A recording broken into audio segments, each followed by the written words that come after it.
Now, the KVTA local and national news. The bitterly cold sub-zero temperatures continue to grip the Midwest. ABC's Ryan Burrow reports from Chicago. For a second straight day, sub-zero temperatures and wind chills at 40 degrees below zero here in Chicago. Mayor Rahm Emanuel once again pleading for people to stay indoors. In any capacity that you need. If you need anything, call 311. That's the city services hotline. The cold weather has already claimed at least 8 lives across the Midwest. The latest confirmed death, an 18-year-old University of Iowa student found behind an academic hall by campus police. Ryan Burrow, ABC News, Chicago. We have a storm that's heading into Ventura County this morning. Officials with the Ventura County Watershed Protection District are prepared for the series of 3 storms that will move through Ventura County over the next several days.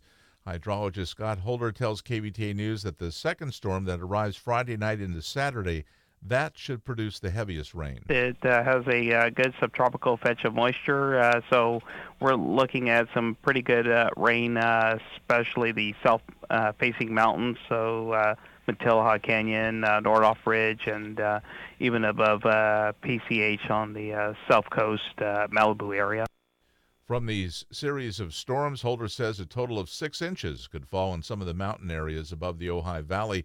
Rain intensities could top thresholds that raise the risk of debris flows in the burn areas. People living near the recent burn zones are urged to remain vigilant. Again, the key time will be Saturday in terms of the storm that will move through then in terms of the heavier rain. Officials predict that the storm drains and debris basins should hold up just fine as designed during these storms. They had a couple of weeks to get things shaped up again after the earlier series of storms in early January. President Trump's proposed border wall remains a sticking point as legislators work towards a deal to keep the government open past February 15th. And in a new interview, the president blames Paul Ryan for not coming through on his promise to secure wall funding last year when Republicans controlled both houses of Congress. ABC's Serena Marshall reports from Washington. In a new interview with the Daily Caller, President Trump now blaming former House Speaker Paul Ryan, saying, "I was going to veto the omnibus bill, and Paul told me in the strongest of language, please don't do that, we'll get you the wall," and added, "but then he went lame duck." A senior GOP aide tells ABC that the House followed through on that promise, but they didn't have the votes in the Senate to move it forward. Serena Marshall, ABC News, Washington. President Trump jumps into trade talks with China a day after senior U.S. and Chinese officials met in Washington.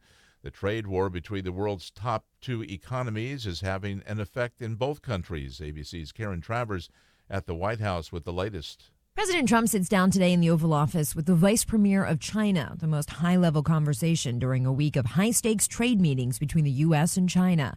The Trump administration's working against a ticking clock. Just 1 month left to reach a deal during this 90-day truce agreed to by the president and China's President Xi.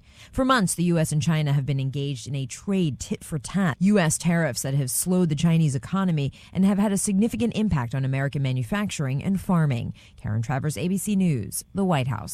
Reforming the election process or a power grab? It depends on which side you're on, apparently.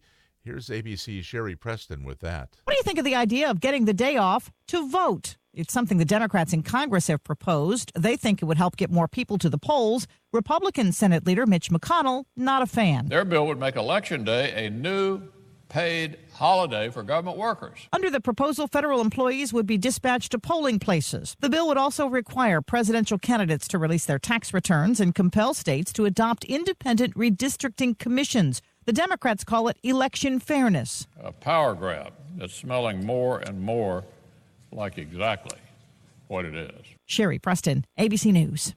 An elderly woman was found dead floating in the Ventura Harbor yesterday morning. Someone spotted her shortly before noon, and she was pronounced dead at the scene after rescuers arrived. Ventura Police Commander David Dickey tells KVTA News they do not suspect foul play. Based on what we gained from the investigation, it appears that this was an accident. There was nothing suspicious that we found during our investigation. Police believe the woman lived on a boat in Ventura West Marina near where she was found. It'll be up to the medical examiner's office to determine the exact cause and manner of death. Rich Gualano, Newstalk 1590 KVTA.